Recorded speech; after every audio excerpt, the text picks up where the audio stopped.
कहानी शुरू होती है एक स्कूल में 5th क्लास के बच्चों को क्लास में दिखाते हुए, जिनकी टीचर उन्हें बता रही थी कि इस साल स्कूल के कंपटीशन जीतने वाली क्लास को स्कूल मैजिक लैंड नामी एक पार्क में ट्रिप पर लेकर जाएगा। ये सुनकर बच्चे तो बहुत ज्यादा एक्साइटेड हो जाते हैं। कंपटीशन में बहुत सी क्लासेस हिस्सा लेने वाली थी, इसीलिए बच्चों को ज्यादा मेहनत की जरूरत थी। ये सब बताने के बाद जब टीचर बच्चों को पढ़ाना शुरू करती है तो क्लास के शरारती बच्चे टीचर को अपनी उल्टी हरकतों से बहुत ज्यादा तंग कर देते हैं। यहाँ तक कि बच्चों के उल्टे उल्टे चेहरे देखकर टीचर को वॉमिट भी हो जाती है और बेचारी क्लास से चली जाती है। खैर, अब शाम में इसी क्लास की पेरेंट टीचर मीटिंग भी थी, जिसपे बच्चों के पेरेंट्स को बताया जाता है कि इस क्लास की टीचर लंबी छुट्टी पे जाने वाली हैं और उनकी जगह क्लास को सब्स्टिट्यूट टीचर मिलेगी। ये फैसला पेरेंट्स को इतना ज्यादा पसंद नहीं आता, लेकिन वो कुछ ज्यादा कर भी नहीं सकते थे। अब गुस्से में सभी यहाँ से जा रहे होते हैं और इन सभी को यहाँ से जाता इस क्लास में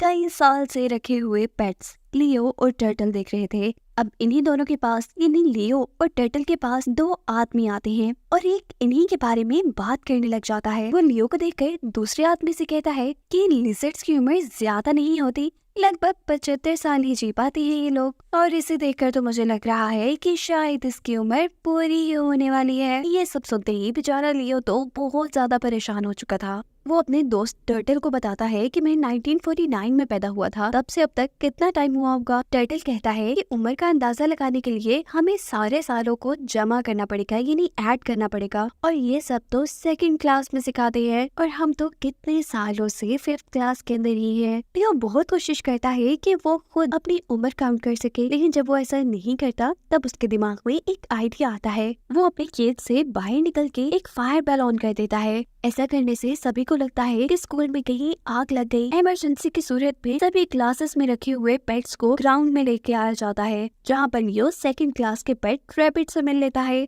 और उससे पूछता है कि बताओ, अगर मैं 1949 में पैदा हुआ तो अब तक मैं कितने साल का हुआ। 2nd क्लास का पेट रैबिट जल्दी से उसको उसकी उम्र काउंट करके बता देता है कि तुम अब 74 इयर्स के हो गए हो। ये सुनते ही लियो बहुत ज्यादा परेशान हो जाता है। लियो ने जिस प्लान के तहत फायरबेल बजाई थी, उस प्लान से लियो को लियो की उम्र तो पता चल गई थी, पर अब लियो बहुत ज्यादा परेशान था। उसके सभी सपने टूट चुके थे। वो इस केज से बाहर जाकर पूरी दुनिया घूमना चाहता था, पर अब वो ये कैसे कर सकता था, क्योंकि अब उसके दिमाग में था कि वो जल्द ही मर जाएगा। उसका दोस्त टर्टल उसे समझाता भी है कि यार लियो, तुम्हारी इतनी जल्दी मौत नहीं होगी, तुम रिलैक्स हो जाओ और हाँ, थोड़ी योगा शोगा किया करो, इससे उम्र लंबी होती है। पर लियो को तो किसी बात पे यकीन नहीं था। इन्हीं बातों के दौरान इस क्लास के अंदर आ जाती है एक दूसरी टीचर, जो सभी बच्चों को बहुत ज्यादा डरावनी लग रही है, क्योंकि आते साथ ही उन्होंने बच्चों को डांटना शुरू कर दिया था। वो बच्चों से कहती है कि तुम सभी बच्चों को जिम्मेदार बनना चाहिए,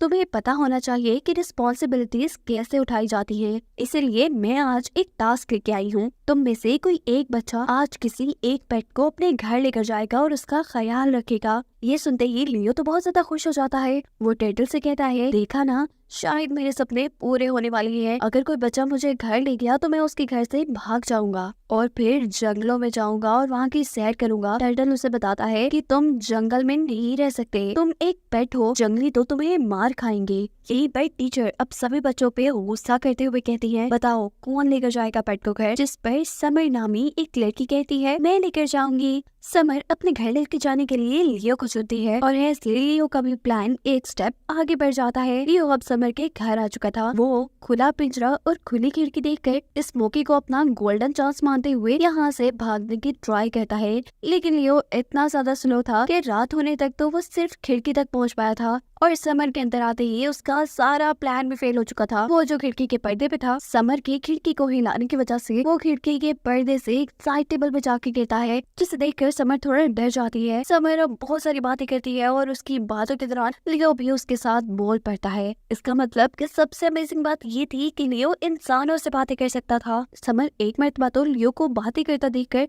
थोड़ा और डर जाती है, पर लियो यहाँ उसे समझाता है, नहीं डरो मुझसे, मैं तो अच्छा हूँ और तुम मेरी बातें इस वजह से समझ पा रही हो क्योंकि तुम स्पेशल हो। ये सुनकर समर बहुत ज्यादा खुश हो जाती है और उससे बहुत सी बातें करने लगती है। समर की तो बक बक खत्म ही नहीं हो रही थी। तब लियो उसके होठों पे उंगली रख के उसे चुप करवाता है और कहता है कि तुम्हें दूसरों को भी बोलने का मौका देना चाहिए। तुम दूसरों से सवाल किया करो ताकि दूसरे तुम्हारे साथ बातें करें। ऐसा करने से बच्चे तुम्हारे दोस्त बनेंगे, तुम सबको पसंद आने लगोगी। अगले दिन समर लियो को वापस स्कूल ले आती है और लियो को उसके टर्टल दोस्त के साथ ग्लास के जार में रख देती है। टर्टल उसे देखकर उसका मजाक उड़ाने लगता है। अरे वाह, तुम तो 2 दिन में ही पूरी दुनिया घूम आए, क्या हो गए तुम्हारे सपने पूरे। लियो उसकी बातों पे ज्यादा ध्यान नहीं देता क्योंकि आज वो काफी खुश था। यही दिखाया जाता है कि 5th क्लास के सारे बच्चों पे ये नई टीचर बहुत ज्यादा सख्ती करने लग गई थी। उनको पढ़ने के लिए इतना होमवर्क दिया करती थी कि बेचारे बच्चों के बैग में जगह भी नहीं रहती थी। लेकिन दूसरी तरफ अच्छी बात ये थी कि समर के अंदर थोड़ी सी चेंजेस आ रही थी। जहाँ समर का कोई दोस्त नहीं बनता था, वही समर अब लोगों से सवाल करने लगी थी। वो अब जब बच्चों के सुनने लगी थी तो जल्दी बच्चे उसे पसंद भी करने लग जाते हैं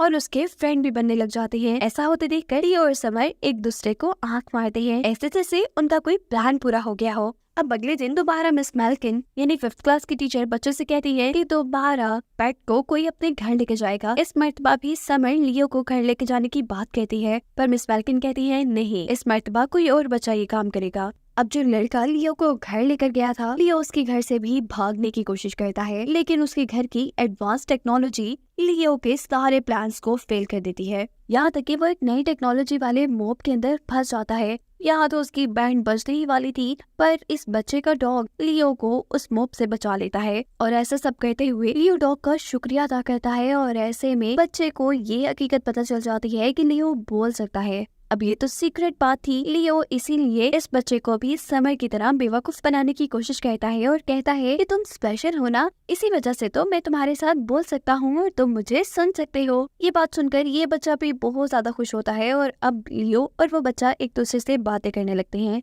लियो को पता चलता है कि इस बच्चे के पास एक रोबोट है जो उसका बहुत ज्यादा ख्याल रखता है और ऐसे में उसकी कोई और दोस्त नहीं बन पाते। तब लियो उसे मशवरा देता है कि तुम्हें अपने रोबोट को एक लेटर लिखना चाहिए, उस पर गुस्सा करने के बजाय, जिस लेटर को पढ़कर शायद वो समझ जाए कि तुम्हारी भी एक जिंदगी है जिसे तुम अपने तरीके से जीना चाहते हो। लियो की बात मानते हुए ये लड़का अपने रोबोट दोस्त को एक लेटर लिखता है और हैरत अंगेज तौर पे उसका ये प्लान वर्क भी कर जाता है। इस बच्चे की भी लाइफ आसान हो जाती है, वो भी सिर्फ और सिर्फ लियो की वजह से। इसीलिए खुशी खुशी ये बच्चा भी अब लियो को वहाँ पे स्कूल ले आता है और उसके जार में रख देता है। और आज ही मिस मेल्किन एक नए बच्चे को लियो को अपने घर लेके जाने को कहती है और आज एक बहुत ज्यादा अमीर लड़की लियो को अपने घर ले आती है। यहाँ आते ही लियो खुद ही इस लड़की से बातें करने लग जाता है क्योंकि अब उसे बच्चों से बात करने में मजा आने लगा था। ये लड़का जेडा से भी यही कहता है कि तुम स्पेशल हो ना, इसीलिए मैं तुमसे भी बात कर पा रहा हूँ। लियो जेडा से कहता है कि तुम बहुत ज्यादा अमीर हो और तुम अपने स्टेटस मेंटेन करने के चक्कर में हमेशा परेशान रहते हो। तुम्हें भी अपने आप को आम बच्चों की तरह समझना चाहिए और सभी बच्चों को अपने जैसे समझ के उनसे बातें करनी चाहिए और ऐसे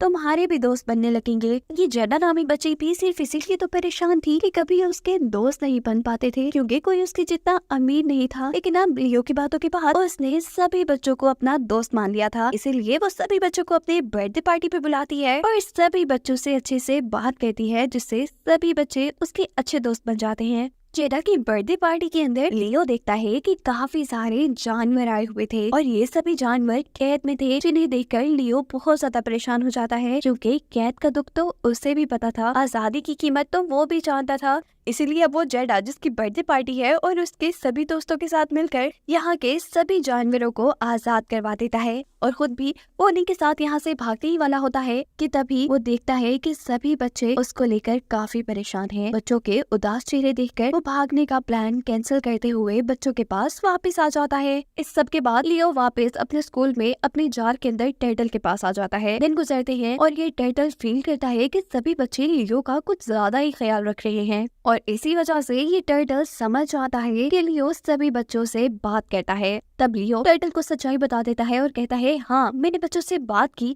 और मैंने सभी बच्चों के प्रॉब्लम सॉल्व कर दिए, इसीलिए बच्चे अब खुश रहने लगे हैं और आज फिर वो दिन आता है जब मिस मेल्किन कहती हैं कि आज दोबारा किसी पेट को बच्चे अपने घर लेके जाएंगे। सभी बच्चे लियो के लिए हाथ उठा लेते हैं और मिस मेल्किन कहती हैं, नहीं आज नहीं, तुम सभी हमेशा लियो को ही अपने घर लेकर जाते हो, आज कोई टर्टल को अपने घर लेकर जाएगा। जिस पे सभी बच्चे मना कर देते हैं और तब मिस मेल्किन कहती हैं, ठीक है, अब लियो को मैं उसी दिन बच्चों के साथ जाने की इजाजत दूंगी अगर तुम मेरी क्लास को स्कूल कंपटीशन में जिताओगे। ये सुनते ही दोबारा बच्चों के अंदर उम्मीद जागती है और बच्चे जी जान से मेहनत करने लग जाते हैं ताकि वो लियो को अपने घर लेकर जा सके। इसी मेहनत के दौरान एक एक करके सभी बच्चे लियो को अपने घर भी लेके गए थे और ये सारी चीजें देखकर अब टर्टल को लियो से जलसी होने लगी थी कि सारे बच्चे लियो को ही पसंद करते हैं और कोई भी टर्टल को तो पसंद ही नहीं करता था। और इसी जलसी में आज टर्टल क्या करता है कि लियो की एक वीडियो बनाता है उसी के फोन में, उस टाइम की जब वो दूसरे बच्चों से बात कर रहा था, और फिर वो सभी बच्चों को फॉरवर्ड कर देता है। और अब सच्चाई जान के सभी बच्चे लियो से बहुत ज्यादा नाराज हो चुके थे क्योंकि लियो ने हर बच्चे से कहा था कि मैं सिर्फ तुमसे बात कर सकता हूँ क्योंकि तुम स्पेशल हो। अब बच्चों को ये बात पता चल चुकी थी कि वो बच्चे स्पेशल नहीं थे बल्कि लियो तो सभी से बात कर सकता था। सभी बच्चे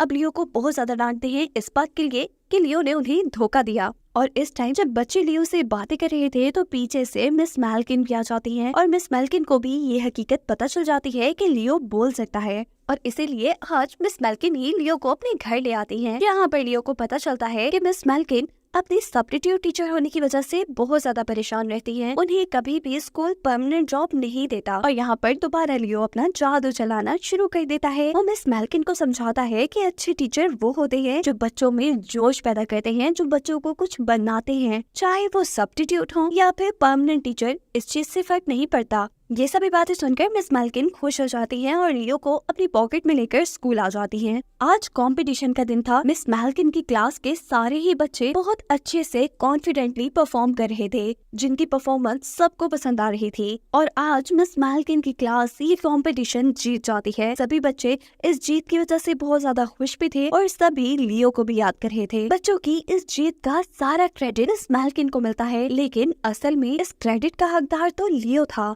अब क्योंकि मिस मेल्किन को एक अवार्ड मिल चुका था, मिस मेल्किन इसकी वजह से गरूर में आ चुकी थी और अब वो लियो को ले जाकर एक एनिमल पार्क में अकेला छोड़ देती हैं और साथ ही वो लियो से ये झूठ भी कह देती हैं कि सभी बच्चे कंपटीशन हार गए और वो भी तुम्हारी वजह से। बच्चे अपनी हार का जिम्मेदार तुम्हें मानते हैं। ये बातें सुनने के बाद लियो तो जैसे बिल्कुल ही टूट चुका था, वो बहुत उदास था। जबकि दिखाया जाता है कि अगली सुबह क्लास में जाने के बाद सभी बच्चे लियो को ही ढूंढ रहे थे और मिस मेल्किन आज सभी बच्चों को बताती है कि लियो यहाँ से भाग गया है। ये बात सुनकर तो बच्चे बहुत ही ज्यादा उदास हो चुके थे। वो ये नहीं जानते थे कि मिस मेल्किन ने उनसे झूठ बोला है। मिस मेल्किन खुद ही उसे कहीं और छोड़ कर आई हैं। और आज तो वो दिन भी था जब सभी बच्चों को स्कूल ने इनाम के तौर पे एक ट्रिप पे लेके जाना था, लेकिन इस ट्रिप से भी बच्चे इतने ज्यादा खुश नहीं थे क्योंकि उनके साथ लियो जो नहीं था। सभी बच्चे उदास थे। यहाँ दिखाया जाता है लियो के साथ हमेशा से जो टर्टल रहता था उसे अपनी गलती का एहसास था। उसे एहसास था कि उसने लियो के साथ गलत किया है। उसे लियो की वीडियो बनाकर बच्चों को सेंड नहीं करनी चाहिए थी और उसे कहीं न कहीं ये भी लग रहा था कि शायद लियो किसी मुसीबत में है, इसीलिए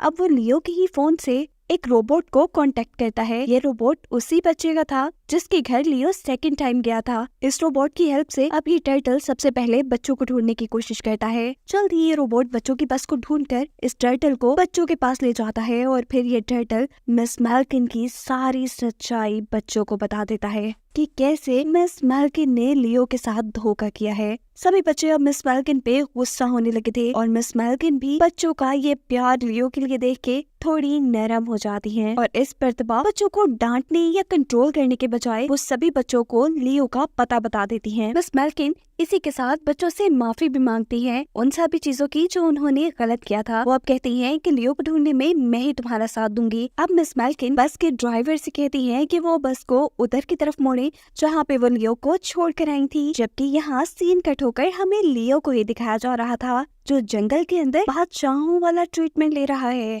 क्योंकि उसे जंगल के अंदर वो सभी जानवर मिल गए थे जिसे उसकी वजह से जेडा की बर्थडे पार्टी से आजादी मिली थी। यहाँ पर भी लियो को मजा तो काफी आ रहा था, लेकिन लियो इन सभी जानवरों को बताता है कि उसे बच्चों की बहुत ज्यादा याद आ रही है। पता नहीं वो कभी उन बच्चों से मिल भी पाएगा या नहीं। वो इन सभी जानवरों से कहता है कि मैं एक बार तो उन बच्चों से जरूर मिलना चाहता हूँ। वैसे भी मेरी उम्र तो काफी कम रह गई है, मैं ज्यादा जी नहीं सकता, तो मैं उन्हीं के साथ खुश रहूँ ना जिनके साथ मैं हमेशा से रहा। उसकी ये बातें सुनकर लियो के साथ की ही बाकी लिजर्ड्स उसे ये बताती हैं कि हमारी उम्र तो 110 साल की होती है। 110 साल, और अभी तो लियो सिर्फ 74 इयर्स का था, यानी उसके पास तो जीने के लिए एक लंबी उम्र थी। वो पता नहीं क्यों परेशान था, और उसने तो अपना सपना भी पूरा कर लिया था, उसने तो जंगल भी देख लिया था। अभी वो इसी चीज के लिए खुश हो रहा था, तो दूसरी तरफ हमें दिखाया जाता है कि सभी बच्चे भी बस में मिस मेल्किन के साथ उसी जंगल में पहुंच जाते हैं जहाँ पे लियो था।